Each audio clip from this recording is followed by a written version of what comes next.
জার্মানির গ্রাফেনবেয়ার প্রশিক্ষণ কেন্দ্রে অনুষ্ঠিত হয় যুক্তরাষ্ট্রের সেনাবাহিনীর প্রথম ড্রোন ওয়ারফাইটার প্রতিযোগিতা, যা বিদেশি মার্কিন সেনাবাহিনীর বৃহত্তম স্থায়ী প্রশিক্ষণ এলাকা।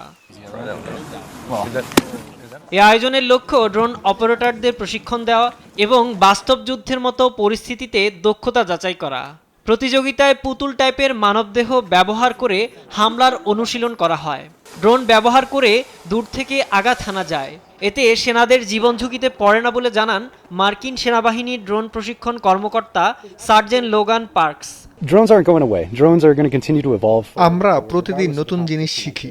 এই ড্রোন প্রতিযোগিতার মাধ্যমে আমরা নতুন কৌশল সম্পর্কে জানতে পারবো। এই ড্রোনের নিয়ন্ত্রণ আমাদের সেনাদের হাতেই থাকে। সেনাদের জীবন ঝুঁকি অনেকটাই কমিয়ে দেয় এই ড্রোন।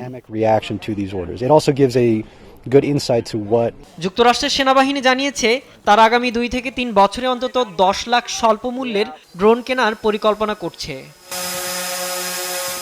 এ প্রতিযোগিতায় যুক্তরাষ্ট্রের 8টি দল ছাড়াও স্পেন ও ইতালির একটি করে দল অংশ নেয়। ড্রোন দিয়ে লক্ষ্য শনাক্ত, সঠিকভাবে উড়ানো এবং নির্দিষ্ট সময়ের মধ্যে হামলার দক্ষতা পরীক্ষা করা হয়। শহরের মতো পরিবেশে নজরদারি ড্রোন দিয়ে লক্ষ্য চিহ্নিত করে ড্রোন দিয়ে আঘাত হানার অনুশীলন করা হয়।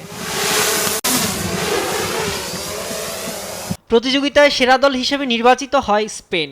আয়োজকদের মতে ভবিষ্যতের যুদ্ধে ড্রোন গুরুত্বপূর্ণ অস্ত্র হয়ে উঠেছে। সাইদুজ্জামান, নিউজ ডেস্ক, দেশ টিভি।